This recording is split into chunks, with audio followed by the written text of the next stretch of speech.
Hello students, હું છું જાનકી પટેલ અને નવા વિડીયોમાં તમારું સ્વાગત છે. આજે આપણે ધોરણ 12નો યુનિટ 6નો રીડ 1 સ્ટ્રાઇક અગેન્સ્ટ વોર શીખવા જઈ રહ્યા છીએ. પહેલાં ટાઇટલ સમજી લઈએ. Strike against war. વોર એટલે યુદ્ધ, અને યુદ્ધની વિરુદ્ધમાં સ્ટ્રાઇકનો મતલબ હડતાલ થાય છે, પણ આપણે લડત પણ લઈ શકીએ છીએ કે જે યુદ્ધ થવાની તૈયારીમાં છે એની સામે લડત આપવી, આવો એનો અર્થ થાય છે. તો ચલો વધારે સમય ના બગાડતા આપણે શરૂઆત કરીએ. કોની વાત છે? હેલન કેલરની વાત છે. તમે ધોરણ 10માં એના વિશે લેસન શીખી ગયા છો. એના ઉપર એક મૂવી પણ આવી ગયું છે જેનું નામ છે બ્લેક. સંજય લીલા ભંસારી એ બનાવેલું છે બ્લેક મૂવી, અને એ આની ઉપર છે. તો આ સ્પીચ છે ને એ હેલન કેલરે 1916માં આપેલી છે, ન્યૂયોર્ક સિટીમાં આપેલી છે, જાન્યુઆરીમાં કાર્ગરી હોલમાં આપેલી છે. અને એ જે સ્પીચ છે ને જોરદાર ધારદાર અહીંયા સ્પીચ છે, અને યુદ્ધ સામે કેવી રીતે લડત આપવી એના વિશે, યુદ્ધના માહોલ, યુદ્ધ થવાની તૈયારી હોય અને એમાં એની સ્પીચ આપેલી છે. મહાન વ્યક્તિની સ્પીચ છે એટલે જોરદાર તો હશે જ. આ હેલન કેલર છે ને એમની થોડી વાત કરી દઉં કે પોતે આંધળા અને બહેરા હતા. જન્મથી નહોતા, પરંતુ 19 મહિનાના હતા અને રોગ લાગુ પડ્યો હતો એટલે આંધળા અને બહેરા થઈ ગયા હતા. અને પછી એમના એક ટીચર હતા, એમને બોલતા શીખવાડ્યું હતું. એની વાત છે. હવે જે વ્યક્તિ બહેરા હોય એમને બોલતા કેવી રીતે આવડે? જેને સાંભળતા જ નથી તો બોલતા કેવી રીતે શીખવાડવું? એ પણ એક ચેલેન્જ હતી, છતાં પણ એમના ટીચરે શીખવાડ્યું હતું. ચલો સ્પીચની શરૂઆત કરીએ. ટુ બિગિન વિથ એટલે કે શરૂઆત કરે છે. શેના સાથે શરૂઆત કરે છે? I have a word to say. શરૂઆત એવી નથી કરતા માનનીય કે રિસ્પેક્ટેડ, એવું બધું કંઈ નહીં, ડાયરેક્ટ જ. ટુ બિગિન વિથ શરૂઆત કરે છે. I have a word to say, મારે કંઈક કહેવું છે. હેવ અ વર્ડ એટલે આખું થાય, મારે કંઈક કહેવું છે. કોને કહેવું છે? ટુ માય ગુડ ફ્રેન્ડ્સ, મારા સારા મિત્રોને. The editors, સંપાદકો. એડિટર્સ એટલે કે જે છાપા મેગેઝિનના બધા ન્યૂઝ ભેગા કરીને જે છાપતા હોય ને એડિટર્સ કહેવાય, એમને કહેવું છે. એન્ડ અધર્સ, અને બીજાઓને કહેવું છે. હુ આર મૂવ્ડ ટુ પીટી મી, કે જેઓ મારી ઉપર શું રાખે છે? પીટી રાખે છે. પીટી એટલે દયા રાખે છે. મારે એવા લોકોને કહેવું છે જે મારા સારા મિત્રો છે, જે એડિટર્સ છે, બીજાઓ, અને જે મારી ઉપર શું રાખે છે? પીટી. પીટી એટલે કે દયા રાખે છે. જેમને એવું છે કે આ આંધળા છે, બહેરા છે, બિચારા શું થશે એમનું, એવી મારી ઉપર દયા રાખે છે ને, એમને પણ મારે કહેવું છે. Some people are ગ્રીવડ. ગ્રીવડ એટલે દુઃખી છે. કેટલાક લોકો કેવા છે? દુઃખી છે. બિકોઝ, કેમ દુઃખી છે? દે ઇમેજિન, એવી કલ્પના કરે છે. I am in the hands of unprincipled persons. કેટલા લોકો દુઃખી છે? કારણ કે દે ઇમેજિન, એવી કલ્પના કરે છે, એવું માને છે. I am in the hands of unprincipled, હું એવા લોકોના હાથમાં છું. I am in the hands of એટલે હું એવા લોકોના હાથમાં છું જે અનપ્રિન્સિપલ્ડ છે, એટલે કે જે સિદ્ધાંત વગરના છે. અનપ્રિન્સિપલ્ડ એટલે સિદ્ધાંત નથી જેને કોઈ, એટલે કે જેના જીવનમાં કોઈ નિયમો નથી, કે બોલે કાંઈ કરે કાંઈ, એવા લોકોના હાથમાં હું છું. સિદ્ધાંતવાળા એટલે કેવા લોકો કે જે પોતાના નિયમોથી ચાલતા હોય. પર્સન્સ હુ પરસ્યુડ મી, અને એ લોકો જે મને એવું સમજાવે છે, એવો આગ્રહ રાખે છે. To adopt unpopular causes and make me the mouthpiece of their propaganda. કે હું એવા લોકોના હાથમાં છું જે સિદ્ધાંત વગરના છે, અને જેઓ મને આગ્રહ રાખે છે કે અનપોપ્યુલર કોઝિસ એટલે કે એવા કારણો કે જેનું કંઈ વજૂદ જ નથી એવી બાબત મને રાખવા માટે આગ્રહ કરે છે.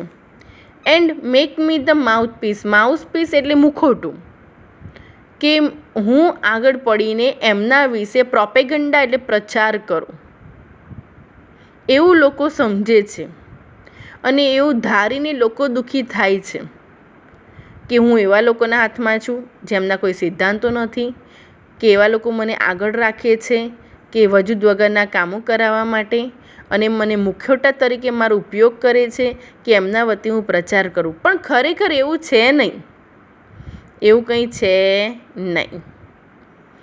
નાઉ let it be understood once and for all that I do not want their pity. Let it be understood એટલે એવું સમજી લેવું જોઈએ.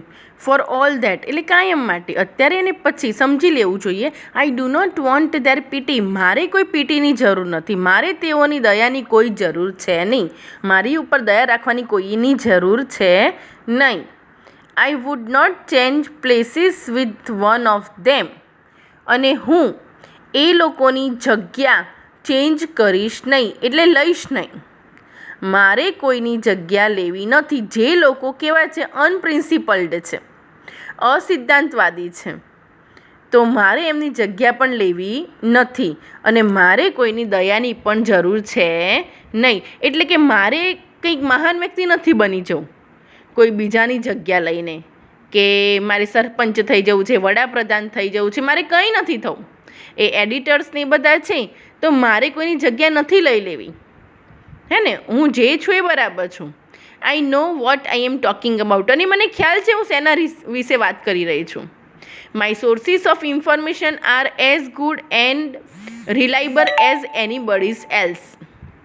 માય સોર્સિસ એટલે કે મારા જે સ્ત્રોત છે જ્યાંથી મને માહિતી મળે છે એ કેવા છે, R as good and reliable, એટલા જ સારા છે, એટલા જ વિશ્વાસપાત્ર છે એઝ એનીબડી એલ્સ, જેટલા બીજાઓના હોય છે. I have papers and magazine, મારી જોડે ઘણા બધા મેં પેપર્સ પણ વાંચેલા છે, મેગેઝિન પણ વાંચેલા છે. From England, France, Germany, Austria. ક્યાંના વાંચેલા છે મેગેઝિન અને પેપર? ઇંગ્લેન્ડના, ફ્રાન્સના, જર્મની અને ઓસ્ટ્રિયાના. That I can read myself. આ હેલન કેલર છે એને શું કર્યું છે? બ્રેલ લિપિથી વાંચ્યા હશે, કારણ કે પોતે તો અંધ હતા. તો મેં આજે બધી અલગ અલગ લેંગ્વેજ, તમે જુઓ એમને કેટલી લેંગ્વેજ આવડતી હશે. ઇંગ્લિશ આવડતી હશે, ઇંગ્લેન્ડમાં છે એટલે. પછી ફ્રાન્સમાં ફ્રેન્ચ બોલાય છે, આવડતી હશે.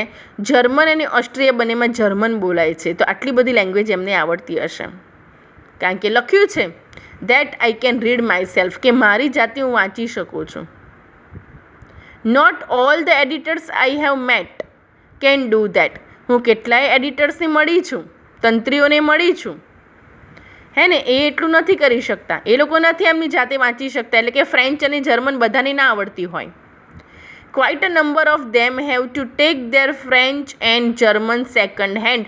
સેકન્ડ હેન્ડ એટલે બીજો માણસ રાખો. કેટલાય એડિટર્સ એવા છે કે જેમને ફ્રેન્ચ અને જર્મન આવડતી ના હોય, એટલે એ ભાષાના જાણકાર માણસને રાખવો પડે. પણ મારે એવું કરવાની જરૂર નથી, હું વાંચી શકું છું. વિચાર કરો, મહાન વ્યક્તિ હતા, ભાષા એમને આવડતી હતી. No I will not depreciate the editors, એટલે કે હું એડિટર્સની નિંદા કરીશ નહીં. એપ્રિશિએટનું ઓપોઝિટ છે ડેપ્રિશિએટ. હું જે એડિટર્સ છે ને એ લોકોની નિંદા કરીશ નહીં. They are an overworked. એ એડિટર્સ છે એ કેવા છે? ઓવરવર્કડ, એટલે ઘણું કામ કરે છે, એમની ઉપર કામનો બોજો વધારે છે. અને બીજા કેવા છે? મિસઅન્ડરસ્ટુડ ક્લાસ, અને એવામાંથી આવે છે કે જેમને સમજણ જ નથી. જેને કામનો બોજો વધારે હોય એમની સમજણ પણ ઓછી હોય, અણસમજુ લોકો છે, કારણ કે અલગ કંઈ વિચારી જ ના શકે, કામનો બોજો એટલો છે. લેટ ધેમ રિમેમ્બર, તેમને ચલો યાદ કરાવી દઈએ. ધો એટલે છતાં પણ, that if I can not see the fire at the end of that cigarette. સિગારેટની જે આગ હોય છે જે સિગરેટ સળગાવી અને એની આગળની જે આગ હોય છે તે I can not see the fire, એ હું ભલે જોઈ શકતી નથી છતાં પણ, neither can they thread a needle in the dark, હું એ નથી જોઈ શકતી, તો જે લોકો બીજા એડિટર્સ છે, જે લોકોની આંખો છે, એ લોકો પણ ડાર્કમાં એટલે અંધારામાં નીડલ એટલે સોય અને થ્રેડ એટલે દોરો, એ પણ દોરો ના પુરવી શકે. એટલે એવું કહેવા માગે છે કે મારા પોઝિટિવ વેલ્યુ મારી જોડે છે, એમની જોડે છે, હું એમના કરતાં ઉતરતી નથી, હું પણ એટલી તાકાતવાળી જ છું. ઓલ આઈ આસ્ક જેન્ટલમેન, અને મારે કહેવું જોઈએ બધા સજ્જનોને, શું કહેવું જોઈએ? ઇઝ અ ફેર ફિલ્ડ, એટલે કે આ યુદ્ધનું મેદાન કેવું ફેર હોવું જોઈએ. એન્ડ નો ફેવર, કોઈની તરફેણ ન હોવી જોઈએ, લાગવત ના હોવી જોઈએ. I have entered the fight against preparedness, હું શેમાં એક એન્ટર થઈ ગઈ છું હવે આ ફાઇટમાં, જે યુદ્ધ થવાનું છે, યુદ્ધ નથી થવા દેવું આમને, જે પ્રથમ વિશ્વ યુદ્ધની જે તૈયારીઓ છે એના વિરુદ્ધમાં છે, યુદ્ધ થવા નથી દેવું, તો એમાં એન્ટર થઈ ગઈ છું, કે એમાં એન્ટર હું થઈ ગઈ છું. And against the economic system under which we live, અને અત્યારે જે સિસ્ટમ છે આર્થિક તંત્રની, અર્થતંત્રની જે સિસ્ટમ છે એમાં હું પ્રવેશી, એના વિરોધમાં હું છું. એટલે કે લોકો કામ કરે છે, ટાઈમે પગાર નથી મળતા, અથવા જેટલું કામ કરે છે એટલું વેતન નથી મળતું, એવી જગ્યાએ અત્યારે આપણે રહીએ છીએ, વી લીવ, એના વિરોધમાં, એનો વિરોધ કરું છું, જેમાં હું અત્યારે રહી ચૂકી છું. It is to be fight to the finished and I ask no quarter. હવે આ એવી ફાઇટ છે જે ફિનિશ થઈ જ જશે, જે પૂરી થઈ જશે. And I ask no quarter, પણ મારે કોઈ સહાનુભૂતિની જરૂર નથી, મારે કોઈ દયાની જરૂર નથી. અને પહેલાં જ કહ્યું, મારે કોઈ દયા કે કોઈ સહાનુભૂતિની મારી જરૂર છે નહીં. All the machinery of the system has been set in motion. All the machinery એટલે જે સરકારનું જે તંત્ર છે, પ્રશાસન છે, જે અધિકારીઓ છે, has been set in motion, motion એટલે ગતિ, એટલે કે હવે હલનચલન થઈ ગઈ છે એની અંદર. Above the complaint and din of the protest from the workers is heard the voice of authority. Complain એટલે ફરિયાદ, એબો એટલે ઉપર, જે વર્કરની જે ફરિયાદો છે, વર્કરની શું છે? ફરિયાદો છે, જે કામદારો છે એમની ફરિયાદો છે. અને ડીન એટલે બૂમો પાડવી, એક સાથે અવાજ કરવો, ડીન ઓફ ધ પ્રોટેસ્ટ એટલે વિરોધનો એક સાથે અવાજ કરવો, અને એમની ફરિયાદો છે. આ બધું શું થઈ ગયું છે? એબો એટલે એની ઉપર છે. શું છે? Heard the voice of authority. Heard એટલે સંભળાય છે, વોઇસ ઓફ ઓથોરિટી એટલે કે જે સત્તા છે, અધિકારીઓ છે, એમનો અવાજ આ કામદારોના અવાજ કરતાં વધારે સંભળાય છે, ઉપર સંભળાય છે. કામદારોનો વિરોધ નથી સંભળાતો, પણ સત્તાવાળા છે એમનો અવાજ સંભળાય છે. ફ્રેન્ડ્સ, ઇટ સેઝ, ફ્રેન્ડ્સ મિત્રો, ઇટ સેઝ એટલે હવે કોણ બોલે છે? જે સરકારના માણસો છે, અધિકારીઓ છે, એ બોલે છે. શું કહે છે? ફેલો. ફેલો એટલે સાથે કામ કરતા હોય ને એને ફેલો કહેવાય છે. કે જે મિત્રો, જે સાથે વર્કર, જે એક સરખું કામ કરે છે ને એ લોકોની વાત કરે છે. કે ફેલો વર્કમેન, પેટ્રોઇટ્સ એટલે કે જે દેશભક્તો છે, યોર કન્ટ્રીઝ એટલે તમારી કન્ટ્રીના, એ ડેન્જરમાં છે, ઇઝ ઇન ડેન્જર. હવે સત્તાવાળા લોકો શું કહે છે? કે જે વર્કર્સ છે, દેશભક્ત છે, એ શેમાં છે? ડેન્જરમાં છે, એવી વાત કરે છે. કેમ ડેન્જરમાં છે? There are Fauj. ફોઝ એટલે દુશ્મનો, ફો એટલે દુશ્મન થાય, બહુવચન છે એટલે દુશ્મનો. There are Fauj on all side, બધી બાજુ શું છે? દુશ્મનો છે, આપણે વચ્ચે ઘેરાયેલા છે. On all side of us. There is nothing between us and hour enemies, આપણી અને આપણા દુશ્મનો વચ્ચે કાંઈ જ નથી, એક્સેપ્ટ એટલે સિવાય કે Pacific ocean and Atlantic ocean. આ બંને સમુદ્ર સિવાય આપણી અને આપણા દુશ્મનો વચ્ચે કાંઈ નથી. Look at what has happen to Belgium. જુઓ તમે કે બેલ્જિયમનું શું થયું, એમના ભાષણમાં કહે છે. આ બધું કોણ બોલે છે? આ હેલન કેલન નથી બોલતા. હવે આ સત્તાવાળા કહે છે કે આપણા અને આપણા દુશ્મનો વચ્ચે કાંઈ નથી, ફક્ત ઓશન છે. Consider the fat of Serbia, એટલે કે એનું નસીબ જુઓ. આ દેશ છે બેલ્જિયમ અને સર્બિયા દેશ છે, એમનું નસીબ જુઓ. વિલ યુ મરમર, તમે ગણગણાટ કરો છો, અંદર અંદર અવાજ કરો છો. અબાઉટ લો વેજીસ, ઓછા પગારની વાતો કરો છો તમે લોકો. વેન યોર કન્ટ્રી, જ્યારે તમારી કન્ટ્રી શેમાં છે? યોર વેરી લિબર્ટીઝ, તમારી સ્વતંત્રતા આર ઇન ડેન્જર, એટલે કે ડેન્જરમાં છે. જ્યારે તમે અને તમારી સ્વતંત્રતા, તમારો દેશ ડેન્જરમાં હોય ત્યારે તમે ખાલી લો વેજીસ એટલે ઓછા વેતનની વાતો કરો છો, ઓછો પગાર મળે છે, આવી વાતો કરવાની હોય. જ્યારે તમારો દેશ અને એની સ્વતંત્રતા ડેન્જરમાં હોય ત્યારે આવું સત્તાવાળા અધિકારીઓ પોતાના ભાષણમાં કહે છે. What are the miseries? Miseries એટલે દુઃખ. યોર એન્ડ્યોર એટલે તમે જે દુઃખ, એન્ડ્યોર એટલે સહન કરો છો. તમે જે દુઃખ સહન કરો છો. કમ્પેર્ડ ધ હ્યુમિલિએશન એટલે કે માનવનો માનવ પર અત્યાચાર થાય, અપમાન થાય, એને કહેવાય છે. Of having a victorious German army sail up the East River. તમે જે દુઃખ સહન કરો છો એની કમ્પેરમાં શું? ઓફ હેવિંગ વિક્ટોરિયસ એટલે કે વિજેતા. કઈ આર્મી છે? German army. સેલ અપ એટલે પસાર થઈને આવશે, દરિયામાં તરીને આવશે. કયું? રિવરમાં. ઈસ્ટ રિવર, જેમાં આપણે ગંગા નદી છે ને એમ અમેરિકામાં જે નદી છે એનું નામ જ ઈસ્ટ રિવર છે. કે જ્યારે જર્મન આર્મી ઈસ્ટ રિવરને સેલઅપ એટલે કે તરીને આવશે ત્યારે એ આપણા પર શું કરશે? અપમાન એટલે કે અત્યાચાર કરશે. એની આગળ તમારું દુઃખ કંઈ નથી, આ ઓછા પગારનું દુઃખ કાંઈ નથી, એવું કહે છે. નેક્સ્ટ જોઈએ.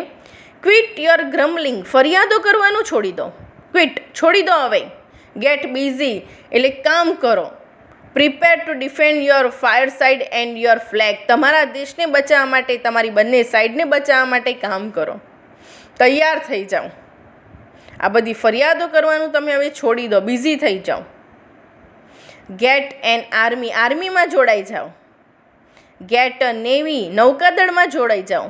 બી રેડી ટુ મીટ ધ ઇન્વાડર્સ એટલે કે તમારી સામે જે આવનાર વિરોધીઓ છે એને મળવા માટે તમે તૈયાર થઈ જાઓ. લાઈક અ લોયલ હાર્ટેડ, એકદમ સારા હૃદય સાથે, હે ને, વફાદાર તરીકે એને મળવા માટે, એમનો સામનો કરવા માટે તમે તૈયાર થઈ જાઓ. ફ્રી મેન યુ આર, તમે મુક્ત વ્યક્તિઓ છો. એકદમ લોયલ હાર્ટેડ સાથે તમારી સામે જે વિરોધીઓ અત્યાચાર કરવા માટે આવે છે એને મળવા માટે તૈયાર થઈ જાઓ, એનો સામનો કરવા માટે તૈયાર થઈ જાઓ. Will the workers walk in to this trap, શું workers walk in to this trap આમાં પાછા ફસાઈ જશે, એમની વાતોમાં આવી જશે. વિલ દે બી ફૂલ્ડ અગેન, ફૂલ એટલે મૂર્ખ, તે ફરીથી મૂર્ખ બનશે. આઈ એમ અફ્રેડ, સો મને ડર લાગે છે કે વર્કર પાછા એમાં ફસાઈ ના જાય, મૂર્ખ બની ના જાય, એમની સત્તાવાળા અધિકારીઓની વાતોમાં આવી જાય, એનો મને ડર લાગે છે. The people have always been susceptible to oratory of this sort. Sort એટલે એક પ્રકારની અને ઓરેટરી એટલે ભાષણ. લોકો છે ને એ હંમેશા આ પ્રકારના ભાષણમાં આવી જતા હોય છે. લોકો મીઠી મીઠી વાતો કરે એ ભાષણમાં લોકો આવી જતા હોય છે. એટલે હેલન કેલન કહે છે કે મને ડર લાગે છે. The workers know they have no enemies except their masters. આ ક્વેશ્ચનમાં પૂછાય છે, ધ્યાન રાખજો. વર્કરોને ખબર છે એમના દુશ્મનો બીજું કોઈ નથી, એમના માસ્ટર જ છે, એમના માલિકો જ છે. They know that their citizenship papers are no warrant for the safety of their wives and children. એ લોકોને ખ્યાલ જ છે કે એમની જોડે જે સિટીઝનશીપ એટલે કાગળિયા છે નાગરિકતાના, એ કાગળ છે એમાં કોઈ વોરંટી નથી કે સેફટી મળશે એમની પત્ની અને એમના બાળકોની. યુદ્ધમાં એ લડે છે, લડતા લડતા શહીદ થઈ જશે તો પછી કોઈ ગેરંટી નથી કે એમના બાળકોને અને પત્નીને કોઈ સાચવશે. They know that honest sweat, persistent toil and the years of struggle bring them nothing on it. Honest એટલે જે પ્રામાણિકતાથી એમને જે પરસેવો વહેવાયો છે, સ્વેટ, અને પરસિસ્ટ ટોઇલ એટલે જે સખત મહેનત કરી છે એમને કાંઈ આપ્યું નથી વર્ષોથી. એટલે કે એમને આટલી મહેનત કરી છે, દેશ માટે આટલું કર્યું છે, પરંતુ કોઈની સેફટી નથી ને કંઈ આપ્યું નથી. Deep down in their ફુલિશ heart એટલે એમનું જે મૂર્ખ હૃદય છે એમના ઊંડાણમાંથી હજુ એવું માને છે તે બિલીવ ધે અ કન્ટ્રી, આ દેશ એમનો છે, છતાં પણ એવું માને છે આ દેશ એમનો છે. ઓહ બ્લાઇન્ડ વેનિટી ઓફ સ્લેવ્સ, જુઓ તો ખરા આ ગુલામોની કેવી અંધશ્રદ્ધા દેશ માટેની. તો અહીંયા પાર્ટ 1 આપણે પૂર્ણ કરીએ છીએ. Thank you.